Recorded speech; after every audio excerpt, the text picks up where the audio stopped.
adalah nikmat kita berada di negeri yang mulia, yaitu tanah suci Madinah,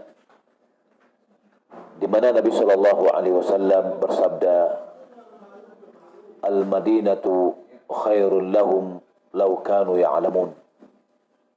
Madinah lebih baik bagi mereka jika mereka mengetahui.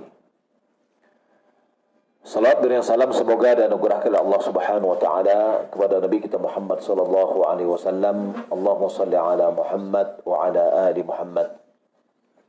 Sebagaimana yang diinformasikan, insyaallah taala Bapak Ibu yang dimuliakan Allah Subhanahu wa taala, di travel kita ini kita berupaya untuk memberikan yang terbaik. Yang pertama adalah berupaya bagaimana amalan-amalan kita bisa diterima oleh Allah Subhanahu wa taala. Maka perjalanan kita tidak hanya berupa bentuk perjalanan untuk ibadah masing-masing kita, akan tetapi kita juga mengisi waktu kita yang sedikit guna untuk mengingatkan kita akan kebaikan-kebaikan. Sebagaimana Allah Subhanahu wa taala berfirman, "Wa dzakir fa inna dzikra tanfa'ul lil mu'minin." Atau tanfa'ul mu'minin. Maka berikanlah peringatan. Sesungguhnya peringatan itu bermanfaat bagi orang-orang mukmin. Bapak Ibu yang dimuliakan Allah Subhanahu wa taala, pada kesempatan ini pertama kita ingatkan diri saya sendiri dan kita semua bahwa apapun amalan yang kita lakukan, apapun ibadah yang kita kerjakan, dia akan diterima oleh Allah Subhanahu wa taala apabila dia memenuhi dua syarat yang penting.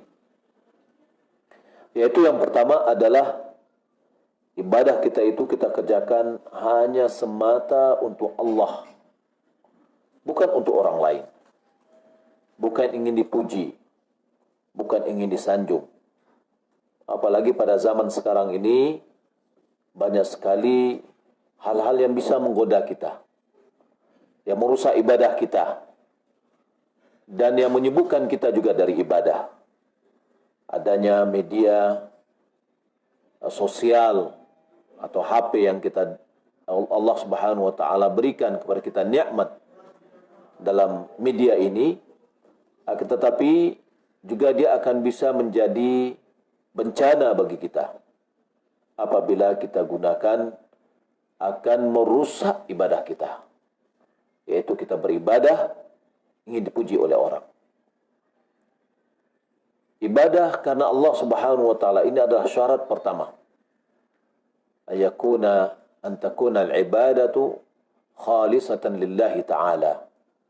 Adalah ibadah kita ini betul-betul hanya murni untuk Allah. Bagaimana bentuk murni itu? Bisa kita lihat dari firman Allah Subhanahu wa taala dalam surah Al-Insan, "Innama nut'imukum liwajhillah la nuridu minkum jazaan wala syukura." Kita sering mengatakan, ini saya melakukan karena Allah, ini lillah.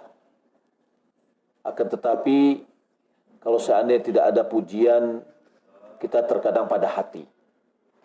Kalau tidak ada balasan, kita pun hanya berhenti sampai di situ. Sementara kita mengatakan ini karena Allah. Bagaimana patokan bahwasanya amalan itu karena Allah Subhanahu wa taala semata?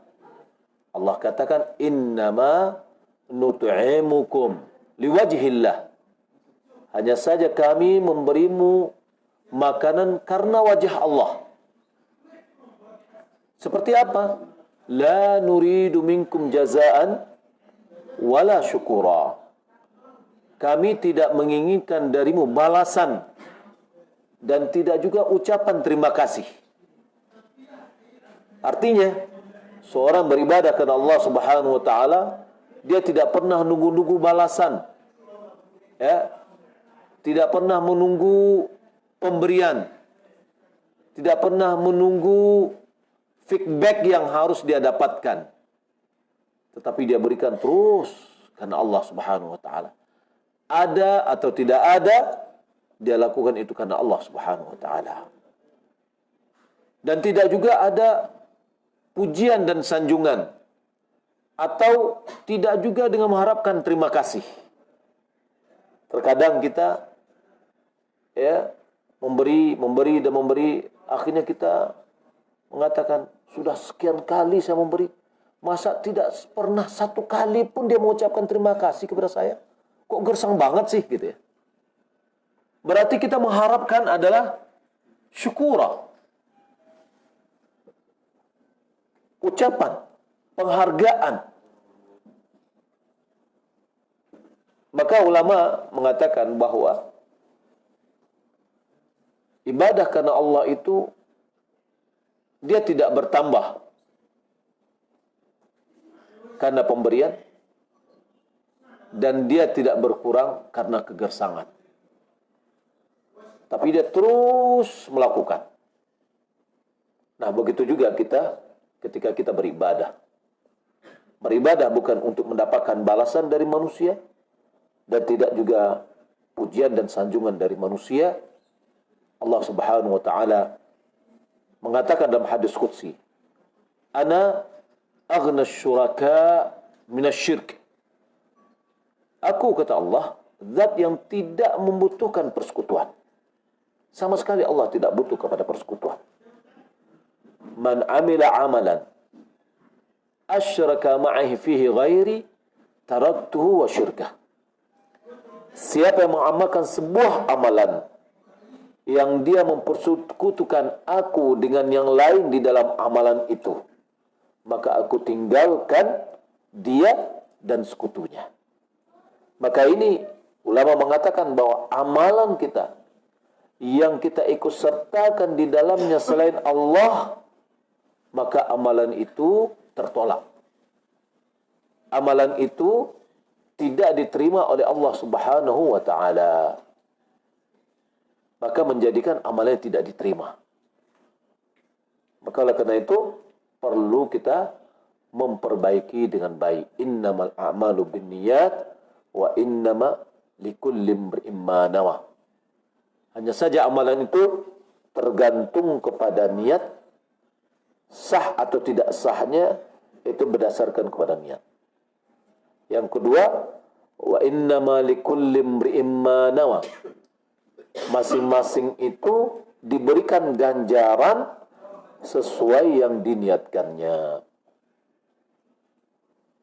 Ada orang dari awal dia beramal untuk selain Allah, maka amalan ini, kata ulama, hampir tidak pernah terjadi dari orang mukmin.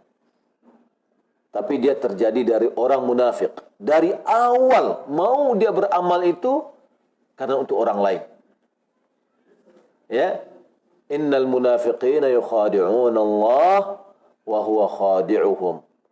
Sesungguhnya orang-orang munafikin itu ingin menipu Allah. Allah yang menipu mereka. Wa idza qamu ila shalah qamu kusala. Kalau mereka berangkat untuk berdiri untuk mengerjakan salat, mereka malas-malasan. Yura'unan nas. Mereka memperlihatkan amalannya kepada manusia. Jadi dari awal amalannya itu semata-mata adalah untuk memperlihatkan kepada manusia. Maka ini hampir tidak ada bagi orang mukmin, tapi ada pada orang munafikin. Ya. Maka amalan yang dari awal dia sudah niatkan untuk manusia, amalan itu habis. Tidak ada nilainya sama sekali.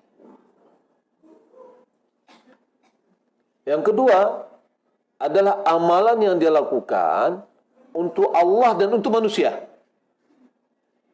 Berarti dia bersekutukan. Begitu juga amalnya tertolak berdasarkan hadis qudsi yang telah kita bacakan tadi. Yang ketiga, amalan dari awal karena Allah. Mau pergi umrah karena Allah. Mau sholat karena Allah. Tapi di dalam perjalanan ibadahnya terbesik di hatinya untuk manusia. Untuk pamor, ingin dipuji dan yang lainnya. Maka kalau kita sadar itu, harus kita kembali. Kita batalkan niat-niat kita tadi, kita minta ampun kepada Allah, dan kita luruskan niat kita. Bagaimana kalau seandainya dari pertengahan ibadah itu sampai berakhir, dia larut di dalam merubah niatnya tadi kepada untuk manusia. Sementara dari awalnya adalah karena Allah Subhanahu wa Ta'ala. Bagaimana status amalannya? Terjadi perbedaan pandangan ulama. Ada di antara ulama mengatakan amalannya diberikan pahala sesuai dengan niat yang awal. Berarti tidak berpengaruh. Ada pendapat yang kedua, tidak. Dibagi dalam bentuk ibadah. Apabila ibadahnya satu kesatuan dari awal sampai akhir, maka batallah amalannya. Ya, batal amalannya.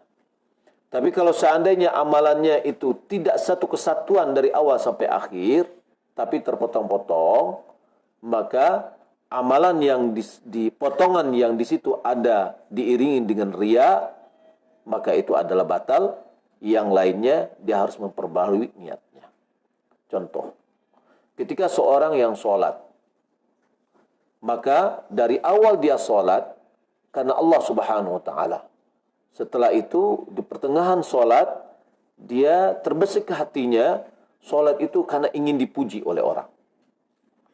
Dan ini berlarut sampai akhir sholat, maka sholatnya batal. Tapi kalau seandainya ada orang bersedekah atau membaca Al-Quran, ketika dia bersedekah, bersedekahnya sekali, dua kali, tiga kali. Dia ngasih, gitu ya. Nah, di awal niatnya adalah baik, ada pada saat dia memberi itu, niatnya adalah ingin dipuji oleh orang, maka pemberian yang ada niat dipuji oleh orang, ini yang batal. Tapi ketika dia beribadah, bersedekah lagi berikutnya, maka diperbarui niatnya, dan ibadah berikutnya diterima. Atau seperti orang baca Al-Quran. Baca Al-Quran adalah per ayat. Di awal dia baca ayat, beberapa ayat, ikhlas karena Allah Subhanahu wa Ta'ala. Terbesik di hatinya untuk dipuji oleh orang, kemudian dia robah kembali untuk kembali kepada Allah Subhanahu wa Ta'ala. Maka ya, ibadah yang di dalamnya ada terbesik di situ adalah niatnya adalah riya, itu yang batal. Tapi ibadah-ibadah yang lain dia perbaiki lagi, maka itu tidak apa-apa dan ibadah yang diterima oleh Allah Subhanahu wa Ta'ala. Bagaimana kalau seandainya setelah kita beribadah datang pujian, datang sanjungan, dan itu menjadikan kita sedikit senang. Wih, orang itu Masya Allah, dia bersedekah, banyak sedekahnya. Hebat sekali dia, misalkan. Oh, dermawan sekali, dan seterusnya. Oh, sefulan, subhanallah, baca Al-Qurannya bagus sekali. Kita dengar. Dan itu menjadikan kita bahagia. Ya, maka ulama mengatakan, itu tidak merusak dan tidak membatalkan ibadah yang telah kita lakukan.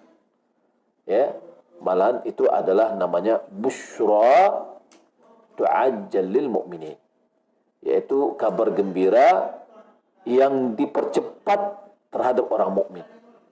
Ya, seharusnya didapatkan nanti di surga, di awal di dunia dia sudah dapatkan juga. Dan itu tidak akan mempengaruhi nilai ibadah itu sendiri. Kecuali setelah itu dia berbangga, kemudian dia menyebutkan kepada yang lain, dan itu adalah bisa mengikis habis. Sebagaimana Nabi SAW, sebagaimana Allah Subhanahu wa Ta'ala firman, ya ayyuhalladzina amanu la tubtilu shadaqatikum bil manni wal adha. Hai orang beriman, jangan kau batalkan amalanmu, sedekahmu dengan menyebut-nyebut dan dengan menyakiti orang lain. Maka Bapak Ibu memilahkan Allah Subhanahu wa taala, apapun ibadah kita, maka hendaklah kita kembali mengikhlaskan niat kita. Dan ini memang aziz, ini adalah sangat berat sekali. Sangat berat sekali. Perlu ada usaha kita. Mungkin saya juga tidak selamat dari permasalahan ini, karena memang berat. Hati terkadang sedikit tergelincir aja sudah mulai akan untuk pamor dan yang lainnya.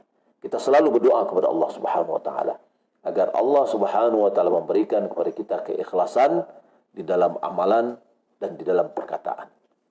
Yang kedua, syarat dari amalan itu diterima oleh Allah Subhanahu wa taala adalah ikhlas. Yang kedua adalah mutaba'ah, mengikuti ajaran Rasulullah sallallahu alaihi wasallam. Amalan yang kita kerjakan itu betul-betul harus sesuai dengan apa yang diajarkan Rasulullah. Kapan kita, apa syarat kita bisa mengetahui dia adalah sesuai dengan ajaran Rasulullah? Itu ada 6. Yang pertama, jika ibadah itu berkaitan dengan sebab, maka hendaklah sebab ibadah itu harus ada dalilnya dari Rasulullah. Contoh, kita berpuasa. Kenapa kita puasa? Karena contohnya Rasulullah mencontohkan puasa. Ya. Yang kedua, tata cara atau kaifiat dalam bahasa Arabnya. Tata caranya harus sesuai dengan tata cara yang dilakukan oleh Rasulullah SAW. Kalau seandainya seorang berwudu, lalu berwudunya dimulai dari kakinya kemudian seterusnya, maka amalan itu tidak diterima karena tidak sesuai dengan tata cara pelaksanaan. Kemudian yang ketiga adalah harus harus sesuai dengan jenis. Jika seandainya ibadah itu disyaratkan dengan jenis. Sebagai contoh, berkorban. Berkorban adalah dengan jenis binatang ternak. Binatang ternak itu adalah onta, sapi, dan kambing. Kalau seandainya ada orang berkorban, ibadah korban, tapi tidak dari 3 jenis tadi, maka ibadah korbannya tidak diterima. Seperti ada orang berkorban dengan 1 kandang ayam, misalkan. Maka itu tidak diterima. Kenapa tidak diterima sebagai ibadah korban? Karena bukan dari jenis itu. Nah, termasuk juga pendapat yang terkuat di dalam masalah kita membayar zakat fitr. Zakat fitrah. Zakat fitrah itu adalah yang kita keluarkan adalah jenis makanan. Jenis makanan. Maka hendaklah kita keluarkan dalam bentuk makanan. Nah, maka oleh karena itu, ada orang yang merubah makan apa? Makanan pokok. Kalau seandainya yang dikeluarkan itu adalah baju baru, lalu ada orang mengatakan, ini adalah zakat fitrah saya berupa baju baru. Saya lihat karena di rumah ini belum ada yang pakai baju baru, maka saya belikan langsung. Itu nggak diterima. Kenapa? Karena tidak sesuai dengan jenisnya. Atau misalkan lihat masuk ke rumahnya, wah ini sofanya kurang bagus, dibelikan sofa baru. Dengan mengatakan ini adalah zakat fitr, tidak diterima.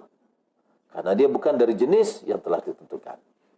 Nah, bagaimana dengan uang? Uang begitu juga.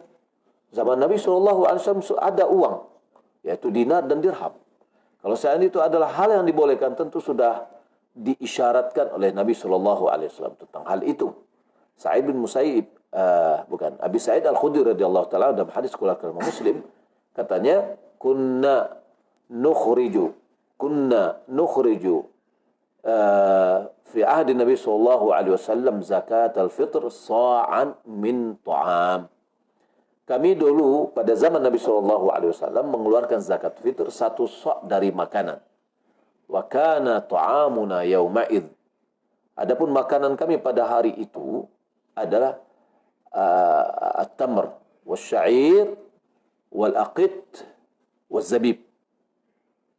Makanan kami pada saat itu adalah korma, syair. Syair itu adalah gandum. Sekarang ini Orang tidak makan syair lagi, karena syair itu makanan ternak jadinya. Ya, dahulu adalah makanan manusia. Ya, kemudian zabib. Zabib itu adalah kismis. Jadikan makanan pokok. Al-aqid itu adalah susu yang dikeringkan. Ya, dia tidak bentuk tepung, tapi dia dibulat-bulatkan atau dibentuk kue dia. Ya, kemudian dimakan. Itu menjadi makanan pokok pada saat itu. Maka ulama mengatakan dikiaskan kepada makanan pokok. Apapun makanan pokok di sebuah negeri, itulah yang dikeluarkan zakat fitrnya. Maka uang ya tidak bagian dari jenis yang diperintahkan. Ya. Oh, kan bisa membeli beras, kan bisa membeli baju. Tadi kita katakan baju aja kok nggak bisa diterima. Supaya jangan susah-susah dia pergi ke pasar, kita beli dia baju. Ya, itu tidak terima karena bukan jenisnya. Ya. Bapak Ibu belakang Allah Subhanahu wa taala. Kemudian yang keempat, apabila ibadah itu terkait dengan jumlah, ya, maka harus kita lakukan sesuai dengan jumlah yang disyaratkan. Contoh sholat zuhur dikaitkan jumlahnya. Sholat asar begitu juga, subuh dan seterusnya. Kemudian kita berzikir, ada yang dikaitkan dengan jumlah tertentu, maka kita beribadah sesuai dengan jumlah tertentu. Kemudian apabila ibadah yang kelima, apabila ibadah itu terkait dengan tempat, maka ibadah kita sesuai dengan sunnah apabila kita lakukan pada tempat yang telah ditetapkan oleh sunnah. Contoh tawaf. Tawaf tempatnya adalah sekeliling Ka'bah. Maka orang yang beribadah tawaf dilakukannya adalah di sekeliling Ka'bah. Apabila dia melakukan di tempat yang lain, maka amal itu adalah batil. Ya, walaupun dia mendekatkan diri, niatnya mendekatkan diri kepada Allah Subhanahu wa taala. Kemudian wukuf di Arafah. Ada syarakat dan di areal atau di Arafahnya. Jika seandainya ada orang wukuf pada saat Arafah itu, dia tapi di luar area Arafah, maka tidak diterima. Ya. Kemudian berhubungan dengan waktu. Apabila ibadah itu berhubungan dengan waktu, maka harus dilakukan sesuai dengan waktunya. Nah, dengan demikian yang 6 ini, apabila kita melakukan sesuai dengan yang ditentukan oleh Nabi, maka itulah ibadah kita yang sesuai dengan sunnah Rasulullah SAW. Agar ibadah kita menjadi lebih baik. Kalau tadi ada syaratnya 2, diterima. Kenapa? Karena sesuai dengan kriteria yang telah disebutkan. Sebagai contoh misalkan, kalau Bapak Ibu mengenal dengan misalkan ada tender di sebuah instansi atau sekolah atau proyek, ada tender. Pasti tender itu ada kriteria atau spek yang diminta. Ya, besi sekian, batunya ini jenisnya dan seterusnya. Nah, tender atau supply kita akan bisa diterima apabila sesuai dengan kriteria yang diminta. Ya. Nah, amalan kita tadi apabila kita melakukannya sesuai dengan yang diminta, kemudian ada keikhlasan, ya, maka diterima.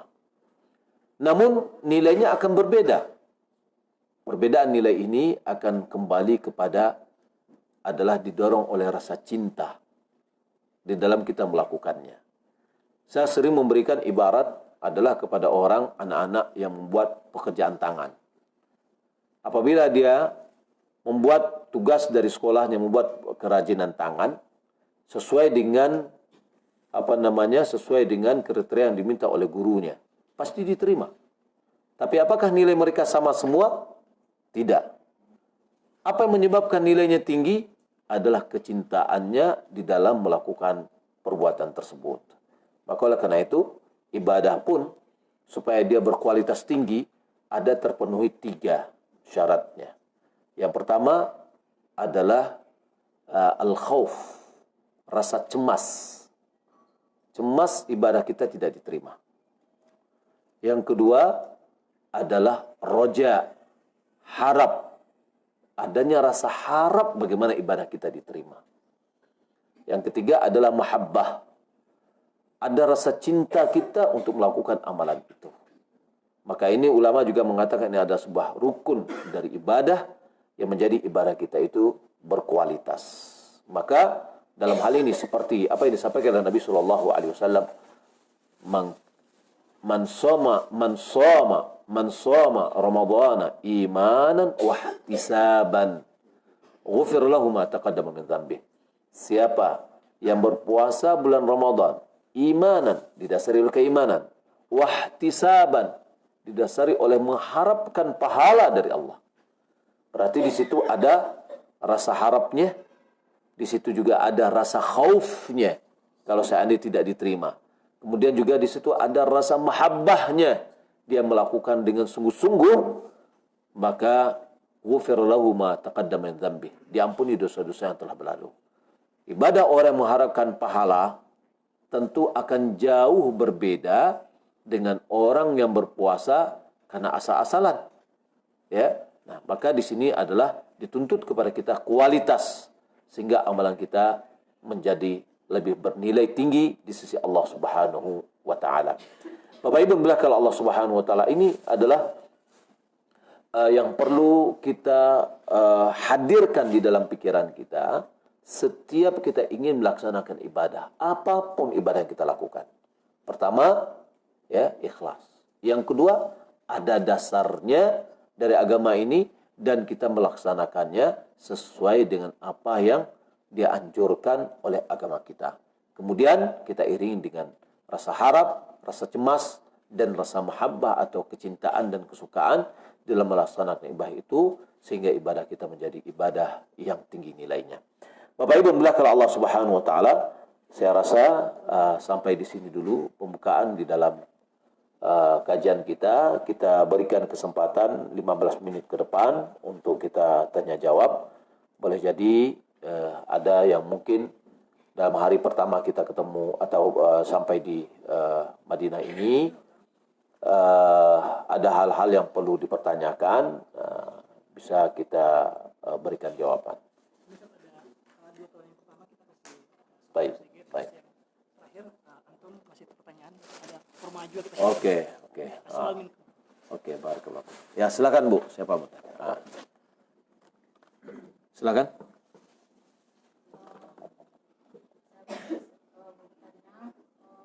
Kita kan bersedekah itu terpancing dari orang-orang bersedekah Jumat Berkah.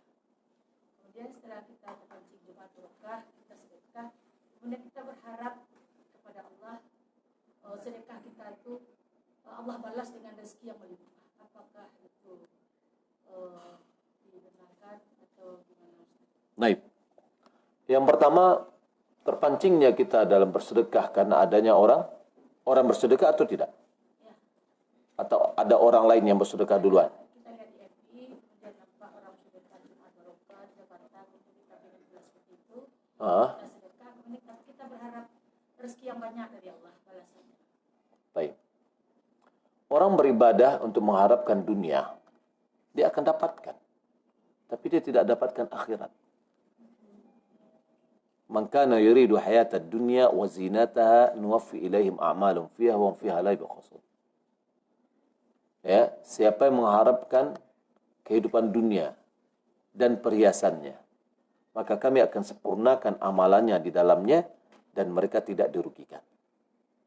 Ulaika laysa lahum fid dunya ulaika laysa lahum fil akhirati illa an-nar. Mereka itu tidak ada bagi mereka di akhirat kecuali api neraka. Kenapa?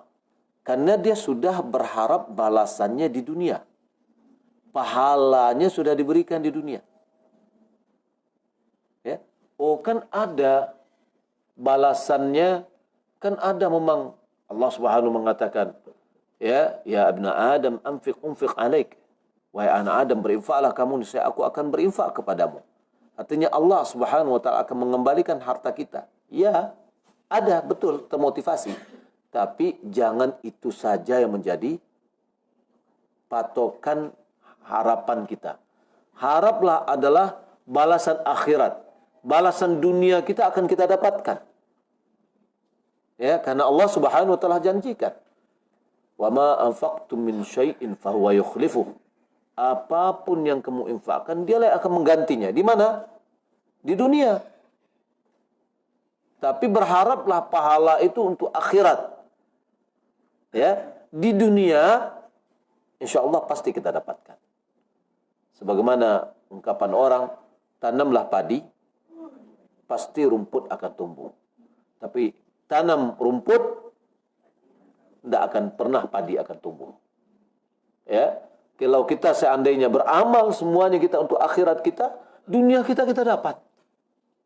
Ya, apalagi janji-janji Allah Subhanahu wa taala. Allah Subhanahu wa taala akan memberikan ganti dari apa yang telah kita infakkan. Kemudian hadis di mana dua malaikat turun, ya, yang satu mendoakan, ya Allah, gantilah bagi orang yang berinfak. Nah, setiap kita berinfak, Nabi SAW mengatakan, ma naqasat sadaqatun min malin. Sedekah itu tidak akan pernah mengurangi harta. Jadikan ini adalah motivasi sampingan. Motivasi awal kita adalah mendapatkan pahala di akhirat. Mathalul ladzina yunfiquna amwalahum fi sabilillah kamathali habbatin ambatat sab'a sanabil fi kulli sumbulatin mi'atu habbah wallahu yudha'ifu liman yasha' wallahu wasi'un alim. Perumpamaan orang menginfakkan harta di jalan Allah seperti orang menanam 7 biji, satu biji menumbuhkan 7 ranting. Setiap ranting 100 biji. Satu kita berikan, 700 datang pahalanya. Ya, ini adalah pahala akhirat. Maka kita niatkan seluruh amalan kita adalah untuk akhirat kita. Ya, dan dunia insya Allah dia akan mengikut karena janji Allah Subhanahu wa taala maha benar. Ya, wallahu alam. Apalagi misalkan ada orang yang bersedekah untuk kesembuhan. Dapatkah kesembuhan? Dapat. Tapi apakah kita pengen hanya kesembuhan aja? Akhirat kita tidak mau? Niatkan akhirat, yang kesembuhan insya Allah kita dapatkan. Kalau kedua-duanya kita niatkan, ya Allah, aku hanya ingin pahala darimu, kemudian kesembuhan, apakah itu boleh? Sebenarnya Bu, tidak, innamal amalu binniyat, ya. Amalan kita tergantung kepada niatnya. Nabi SAW sudah menyampaikan faedah-faedah dari sedekah. Ya. Maka sekali lagi saya lebih cenderung mengatakan bahwa tekankan niat kita itu di akhirat. Ya, supaya kita bisa mendapatkan pahala akhirat kita. Ya. Wallahu ta'ala alam. Bu, silakan Bu. Ini katanya. Untuk Bapak-bapak silakan. Siapa yang mau tanya? Ya. Paling belakang dulu nih tadi. Ya, silakan Pak. Yang ditanyakan Ustaz, kita bersedekah itu ada batasnya orang. Tentu kita bersedekah kepada orang yang tidak mukmin, tapi dia Islam kan. Kita bersedekah pada orang itu tahu dipergunakannya kepada jalan yang tidak diridhai oleh Allah. Baik. Bersedekah tentu yang pertama kita berikan kepada orang, bagaimana sedekah kita ini membantu dia kepada ketaatan kepada Allah.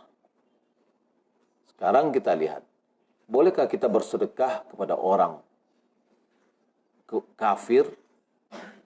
Ya. Kalau seandainya di awal kita bersedekah niatnya adalah bagaimana dia bisa tertarik ke dalam agama Islam, yaitu dalam rangka ta'aliful qulub. Ya, maka itu adalah boleh, walaupun dia orang kaya. Nabi SAW memberikan kepada Umayyah bin Safwan bin Umayyah, tokoh Quraisy yang sangat membenci Rasulullah, sangat membenci Rasulullah.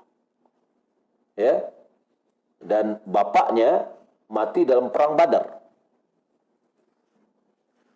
Di waktu setelah perang Hunain, Nabi kasih dia 100 kambing. Kemudian 100, kemudian 100, 300 kambing. Oh, dia orang kaya. Ya, tapi Nabi memberikannya untuk apa? Mu'allafatu qulubuhum. orang yang didekati hatinya tertarik ke agama Islam. Apa kata Sofwan bin Umayyah? Senantiasa Nabi itu memberiku pemberian.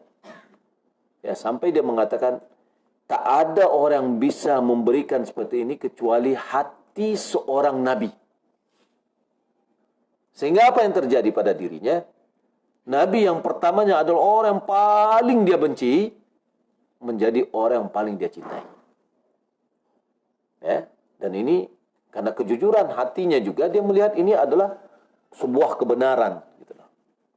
Nah, jadi ketika kita memberinya adalah untuk ta'liful qulub, boleh. Ya. Kemudian ada orang miskin, orang muslim, tapi dia tidak sholat, gitu ya. Nah, bagaimana? Sebagai ulama mengatakan nggak boleh ngasih dia zakat, malahan kepada dia nggak boleh. Kenapa? Karena zakat ini adalah untuk orang, menjadikan dia, zakat ini membantu dia untuk taat kepada Allah. Baik, bagaimana dia kerabat kita, tapi dia tidak sholat. Kita pengen dia berubah, syaratkan ke dia. Anda kalau mau saya beri, Anda harus berubah. Ya, berjanji nggak untuk berubah? Ya, walaupun awalnya dia berubah karena dapat zakat atau sedekah. Ya, tujuan harapan kita adalah bagaimana dia untuk berubah. Terkadang sebagaimana diungkapkan oleh orang, bahwasanya kadang-kadang ada orang ini dibawa ke dalam surga itu dirantai untuk masuk ke dalam surga. Gitu. Gak mau dia masuk surga, ditarik sekuat-kuatnya untuk masuk surga, gitu ya. Ya, ini dengan dikasih dia uang dulu, kemudian dianukan, dilembuti dan seterusnya supaya dia bisa taat kepada Allah Subhanahu wa taala. Tapi kalau seandainya kita tanpa kita syaratkan, lebih baik jangan kita beri. Kenapa? Karena kita tidak ingin uang yang kita berikan itu adalah menjadi bertambah bermaksiat dia kepada Allah Subhanahu wa taala. Wallahu taala alam. Sesuai dengan yang diberikan oleh Ustaz Akhyar, katanya ini adalah untuk yang bertanya dua yang pertama. Silakan yang lain kita, ya Bu, silakan. Assalamualaikum warahmatullahi wabarakatuh. Wassalamualaikum warahmatullahi wabarakatuh. Ini Ustaz, kalau kita mengaji di rumah baca Al-Quran, kita kuatkan supaya anak-anak kita mengikut untuk memberi contoh, itu termasuk ria dengan anak-anak atau gimana Ustaz? Baik. Rasulullah Shallallahu Alaihi Wasallam pernah sholat di atas mimbar. Ya, beliau sholat takbir di atas mimbar. Anak tangga mimbarnya itu yang bukan yang seperti sekarang, banyak anak tangganya. Tapi dia 3 anak tangga. Sampai dia ruku di atas mimbar, kemudian bukan podium ya. Ya, mimbar, kemudian waktu dia mau sujud, dia turun, mundur ke belakang, sampai ke lantai. Lalu dia sujud ke bawah. Sujud, duduk, sujud, kemudian berdiri, naik lagi dia ke mimbar. Kemudian dia sholat sempurna. Kemudian dia ruku, kemudian dia i'tidal, kemudian sujud, turun lagi dia. Setelah sholat Nabi mengatakan, sengaja aku sholat di atas agar kalian mencontoh sholatku. Ya, berarti kita memperlihatkan sholat untuk dicontoh.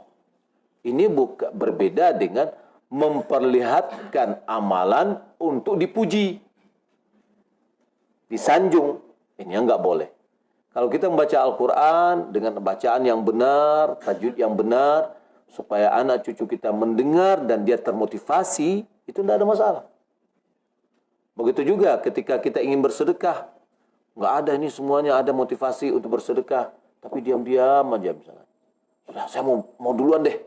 Lalu kita duluan, karena memang ingin dapat pahala. Tahu-taunya supaya orang lain terpancing misalkan. Sudah, yang lainnya ikut juga karena ada yang satu membuka. Sudah, yang pertama mendapatkan pahala orang-orang yang mengikutinya setelahnya. Ya, paling banyak dia dapat. Tapi ingat, memang benang merahnya antara lillahi dengan antara yang tidak lillah itu sangat tipis sekali. Ya. Nah, ini perlu pembenahan pada diri kita. Jadi intinya bacaan yang seperti tadi itu tidak termasuk riya dan itu adalah boleh karena ini ada dalam rangka memotivasi dan dalam rangka ta'lim. Wallahu a'lam. Silakan. Assalamualaikum warahmatullahi wabarakatuh.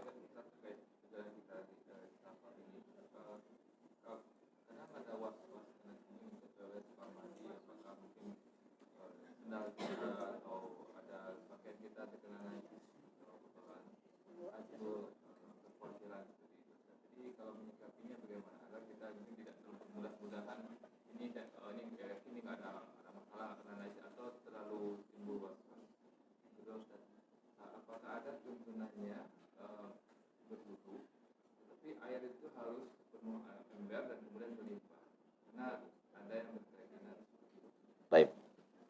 Yang pertama bahwa di dalam masalah kain kita kena najis, muncul was-was. Was-was itu disebabkan ketidaktahuan, ketidakilmuan. Ya, maka tidak perlu kita was-was. Kalau seandainya kita yakin memang tidak ada kena, maka diperlukan di sini adalah kehati-hatian.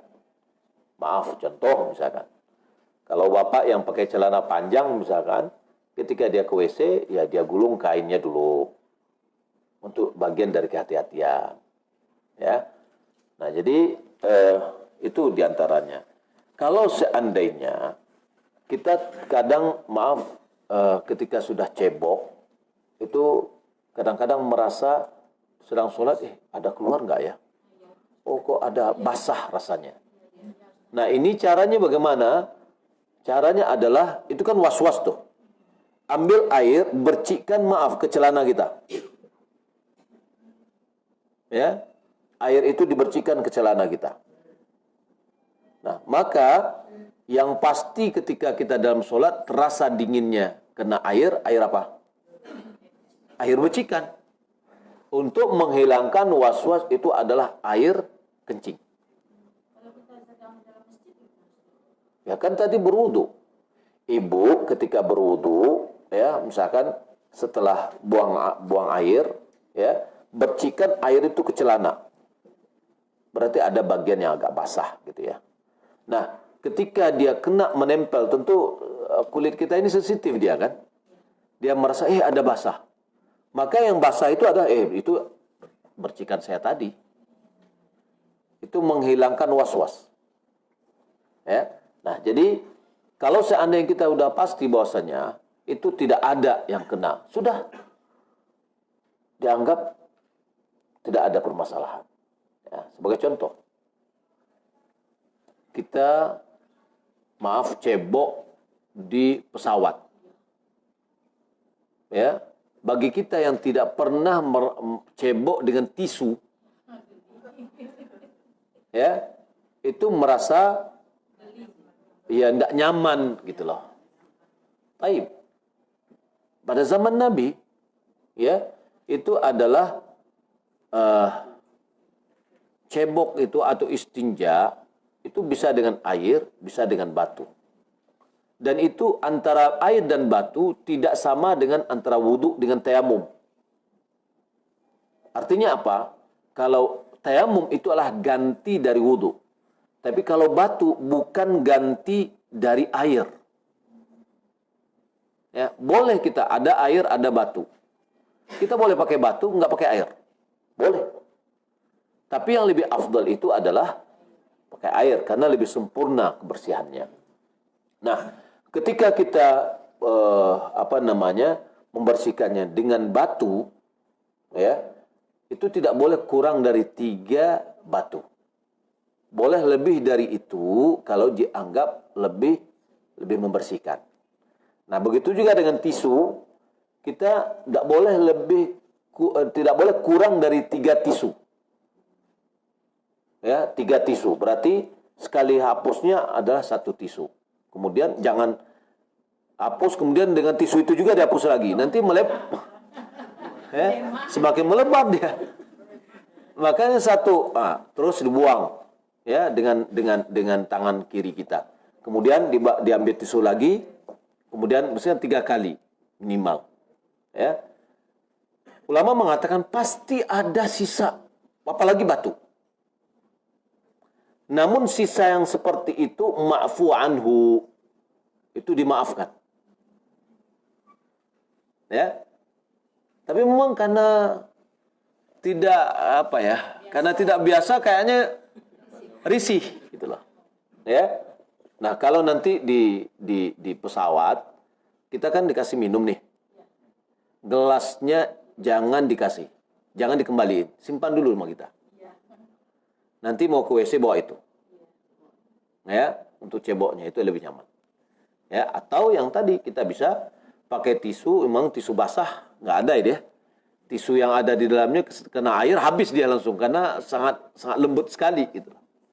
Nah, namun kita bisa berupaya untuk beberapa kali. Ya. Nah, jadi dengan kita melihat kepada apa yang dilakukan dengan batu, pasti batu tidak akan bisa membersihkan melebihi dari tisu. Ya, tisu akan lebih sempurna daripada batu. Nah, kalau dahulu hanya batu saja, 3 kali itu adalah paling minimal, sudah dianggap adalah bersih, suci. Ya, apalagi lebih dari itu. Jadi tidak perlu ada was-was karena was-was itu muncul karena ketidaktahuan ilmu kita. Dengan ini kita tak perlu lagi was-was. Ya. Taib. Ini yang pertama. Adapun yang kedua, pertanyaan adalah apakah memang kita berwudu itu harus penuh ember? Baik, pertanyaannya ember yang seberapa? Ya, baskom. Ya, ember di tempat tinggi. Ya, Rasulullah SAW berwudu 1 mud. Ya, 1 mud itu berapa? Ada yang menakarnya dengan volume, ya, dengan liter ya, bahasa kita itu dengan liter adalah 0,75 liter. yakni botol aqua yang menengah lebih sedikit. Itu kan 600 ml. Nah, itu wudunya Rasulullah, dan pernah Rasulullah wudu 2/3 mud. Kalau 75 berarti 2 gelas lebih sedikit dari 2 gelas aqua gitu. Itu wudunya Rasulullah. Bukan kumur-kumurnya Rasulullah. Tapi wudunya dari awal sampai akhir. Dan tidak ada syarat harus terpenuhi ember, itu enggak ada. Mandinya Rasulullah itu adalah 1 sa'.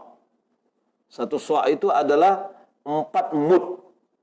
4 mud kalau saya kalikan 0,75 berarti 3 liter mandinya Rasulullah. Bukan 3 bak dan 3 ember. Bukan. 3 baskom, enggak. Nah, jadi malahan sampai kepada khamsat amdad. Ya, ini kurang lebih 3,75. Ya. Nah, jadi tidak benar harus seperti itu. Kemudian ketika kita mandi pakai atau berwudu keran harus air mengalir, tidak. Tapi antara menyapu dengan membasuh perbedaannya adalah mengalirkan air. Baik. Kalau seandainya kita membasahi tangan kita, ada orang berwudu gini, ambil air, kemudian dia lepas air itu, kemudian dia gini kan. Itu namanya menyapu. Tampung ya. Lalu dia lepaskan air itu. Kemudian dia lapkan ke wajahnya, itu namanya menyapu, tidak sah wudunya. Ya, tapi dia mengalirkan, dia ambil air ini, dialirkan air itu ke wajahnya. Dialirkan air itu ke tangannya. Ya, itu namanya mengalirkan air, bukan berwudu dengan air mengalir. Ya, kalau air mengalir berarti air tercurah. Ya, keran atau yang lainnya. Tapi maknanya adalah membasuh, itu mengalirkan air ke bagian yang kita basuh. Ya. Nah, makanya kalau kepala kita tidak perlu tangan airnya dianukan masukkan ke kepala, tidak. Tapi air diambil kemudian dilepaskan tangan kita, sisa air yang ada di tangan baru disapukan ke kepala. Itu namanya menyapu. Ya, wallahu taala alam. Berarti nusah biasanya. Baik. Bagaimana dengan ibadah umroh kita yang tergabung dua niat? Niat ingin ibadah, segan atau malu karena kawan-kawan yang seumur sudah banyak yang umroh. Baik. Ini yang perlu diperbaiki. Bahwa kita bukan untuk beribadah, bukan segan kepada manusia. Ini yang harus kita perbaiki. Ya, bahwasanya kita beribadah ingin mengharapkan pahala dari Allah Subhanahu wa taala umrah, di mana umrah adalah pendapat yang terkuat, adalah wajib, ya. Kemudian pahalanya adalah menghapus dosa-dosa. Ya. Nabi SAW mengatakan tabi'ul hajj wal umrah, ikuti haji dan umrah dengan haji dan umrah berikutnya. Fa innahuma yanfiyanil faqra wadh-dhunub. Sesungguhnya keduanya itu menghapus atau mengikis kefakiran dan dosa. Ya, jadi niat kita ini adalah beribadah kepada Allah, mendapatkan pahala dan menghapus dosa. Maka oleh karena itu, kalau seandainya memang ada tadinya terbesik di hati kita adalah orang sudah pergi umrah, saya juga belum lagi, ini bagaimana? Kalau itu diperbaiki. Ya. Tajdid, diperbaharui ya niat kita.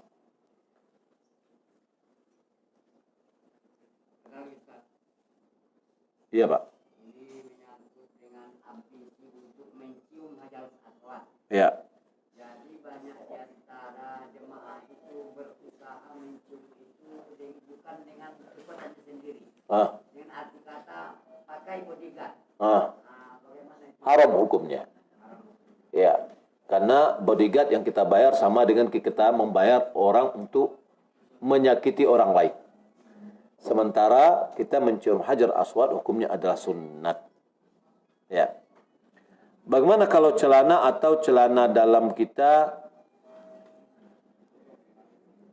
memang terkena air najis? Adakah kita harus ganti celana dulu atau kain ihram kena najis, wajibkah dicuci dulu atau cukup dibersihkan saja? Taib. Kalau seandainya kita yakin dia kena najis, lalu kita tahu di mana tumpaknya, tempatnya mana yang kena, maka kita bisa membersihkan bagian yang kena saja. Taruhlah misalkan ujung ini, ya sudah, ini dibasuh, bukan dibersihkan. Dibasuh, dicuci bagian ini aja. Tidak semuanya harus dibasuh. Tapi kalau seandainya kita yakin kena, tapi kita tidak tahu di mana posisinya, maka harus basuh semuanya. Ya. Nah, ini baik itu celana kita atau kain ihram. Wallahu a'lam. Entah. Taib. Ya. Was-was yang tadi Ustaz. Yang mana, Bu? Itu kejadian sama saya tadi pagi Ustaz. Ah. Saya kan tadi duduk setengah 4. Ah. Dan setelah sholat 2 rakaat terakhir ada rasa merembes gitu. Entah was-was setan apa maksudnya. Kemudian rasanya Merembes itu maksudnya apa? ini perasaan aja Ustaz, ada rasa air tipis rasanya ada. Tapi setelah kita batalkan sholat, kemudian pas setengah 6 nggak nyaman juga ini nanti kasih terima Allah, langsung saya keluar untuk ambil wudhu. Kemudian saya cium nggak ada bau kencingnya, terus mana? Iya, ya makanya pertama was-was ini harus kita jauhkan. Termasuk juga misalkan kalau seandainya perut kita ini biasa bergas misalkan, ya. Apakah keluar sesuatu atau tidak? Kata Nabi SAW, "Idza wajada ahadukum fi batnihi syai'an akharaja minhu am la?" Apabila salah seorang di antara merasakan ada sesuatu di perutnya, lalu dia ragu apakah keluar atau tidak, apa kata Nabi? "Fala yakhrujanna minal masjid." Jangan dia keluar dari masjid hatta yasma'a sautan aw yajida riha. sampai dia mendengar suara atau mencium aroma. Ini kalau seandainya maaf kentut gitu ya. Ini keluar enggak. Ya. Jadi harus ada untuk meyakinkannya harus dengan salah satu panca indera. Ya, untuk meyakinkan. Karena sesuatu yang yakin yaitu kita adalah sudah berwudu, itu adalah sebuah yakin. Yang ragu itu adalah apakah batal atau tidak. Maka yang yakin tidak bisa dibatalkan kecuali dengan yakin pula. Maka untuk yakinnya adalah mendengar suara atau mencium aroma. Kalau suara tidak dengar atau aroma tidak tercium, maka berarti tidak ada yang keluar. Ini bukan kentut, Ustaz. Ya, makanya saya bawa ke situ. Kemudian kada air tadi, maka kalau seandainya kita sering seperti itu, Bu, maka saya sarankan supaya dibersihkan, maaf, di celananya. Maka ketika ada merasa keluar sesuatu cair, kita katakan, wah ini adalah dari yang tadi. Ya, jadi dari bersih. Ini yang pasti nih. Yang pasti adalah kita bersihkan. Berarti bukan yang muncul. Ya. Wallahu a'lam. Ada lain, Bapak? Iya, Pak, silakan. Bagaimana yang kita berikan berkaitan dengan pahala umrah, caranya menghapus dosa-dosa. Jadi mengingat begitu besarnya pahala umrah, tentu keinginan kita untuk umrah selalu ada. Ya. Tapi ada pendapat sebagian mengatakan daripada umrah atau haji berkali-kali, lebih baik uang yang tersedia untuk umrah tadi itu disedekahkan kepada atau membantu orang tidak mampu. Ya. Jadi apakah sama pahala atau pendapat antara umrah dengan yang disebutkan tadi dengan bersedekah sebanyak biaya umrah kepada orang tidak mampu? Ya. Jadi pertanyaannya, kita mengetahui tadi bahwa umrah itu menghapus dosa. Tambah lagi hadis Nabi, umrah ke umrah adalah menghapus dosa. Nah, daripada kita sering umrah, kita sedekahkan uang sebanyak jumlah umrah kepada orang yang tidak mampu. Apakah bisa mengganti nilai umrah tersebut? Saya katakan tidak. Tidak bisa menggantikan. Ya, karena ibadah umrah itu sebuah ibadah dan sedekah ibadah yang berbeda. Maka ibadah umrah tidak bisa digantikan oleh sedekah. Ya, wallahu a'lam. Walaupun dengan kita menyuruh orang tuh untuk bertakbir, kita kasih uangnya, pokoknya dia dikasih umrah. Ya, saya tidak bisa, wallahu a'lam, saya tidak tahu dengan pahala apakah kita dapatkan nilai sedekah kita dapat. Ya, nilai sedekah kita dapat. Apakah kita mendapatkan umrah? Wallahu a'lam, saya tidak bisa mengatakan demikian. Ya, tapi kalau ingin dapat pahala umrah, maka ibu bisa lakukan setiap hari.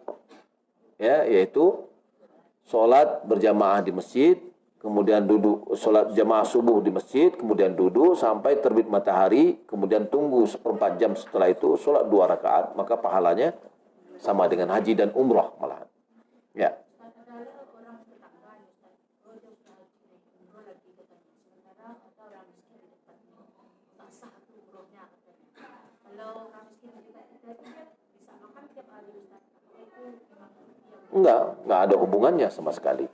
Selama kita menunaikan zakat yang sekali setahun, sudah. Ya, kewajiban kita sudah tertunaikan. Maka kalau seandainya ada orang miskin di sekitar kita, hendaklah kita berikan zakat kita itu kepada orang miskin yang ada di sekitar kita. Baik, silakan Bu.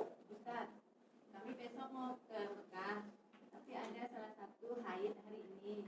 Jadi gimana itu Ustaz? Ya, tidak apa-apa. Jadi ibu-ibu, kalau seandainya sekarang haid atau sebelum berangkat dia haid, lakukan apa yang dilakukan oleh jamaah semuanya. Berarti dia ikut berihram tapi tidak boleh solat. Dia juga berihram dari miqat. Dia mengatakan labbaik Allahumma umrah. Larang-larang ihram berlaku pada dirinya. Sampai dia di Mekah dia belum tawaf dulu. karena dia masih haid, tidak boleh. Ya, kata Nabi SAW kepada Aisyah, isna'i ma yasna'ul hajj. Lakukan apa yang dilakukan oleh haji. Illa alla tatufi bil bait. Hanya saja kamu tidak boleh tawaf di Ka'bah. Jadi niatnya dari sini, nggak boleh dari Tan'im. Ya, tapi di sini. Lalu nanti sampai di Mekah, yang lain umrah, dia tidak umrah. Kalau seandainya kita di sana kan 5 hari ya. Kalau seandainya hari terakhir dia juga tidak juga bersih, sebelum dia berangkat ke Jeddah, dia tawaf, sa'i, tahallul, baru dia berangkat. Ya. Tapi setelah terakhir, ya. Nah, jadi itu dihitung sebagai darurat karena dia tidak bisa menunggu masa sucinya, kemudian dia berangkat. Baik.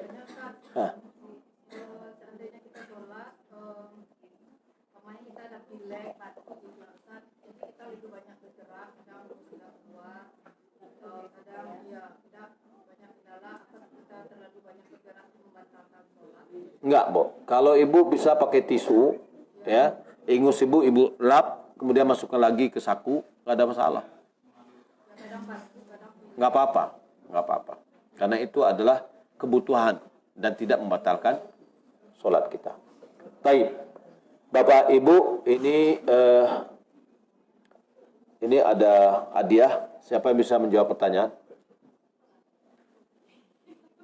Ada yang mau menjawab pertanyaan? Silakan tunjuk tangan. Ya. Nah ini itu Danu nunjuk. Ya, saya mau melihat orang berani dulu, Bu. Mana yang berani? Kan pertanyaannya terserah saya kan? Terserah murah atau apa gitu kan? Tapi lihat keberanian dulu. Silakan. Sebutkan 6 dari kriteria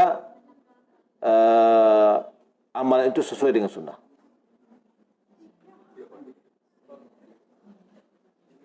Yang pertama, sebab, jenis, tempat, waktu, jumlah, tata cara. Ya, silakan. Ya. Oke. Bapak Ibu, waktu tinggal 17 menit ya. Kita cukup di sini. Insyaallah pada besok apa kegiatan pagi? Kosong. Ya, pagi besok kosong. Silakan kegiatan biasa untuk beribadah, mau raudhah burja boleh, untuk baca Al-Quran, dan kita ingatkan perbanyaklah baca Al-Quran. Mudah-mudahan kita mendapatkan keutamaan tempat ya, dan apalagi nanti di Mekah. Demikian, mudah-mudahan bermanfaat. Sallallahu Muhammad wa ala alihi wa sahbihi ajma'in. Wassalamualaikum warahmatullahi wabarakatuh.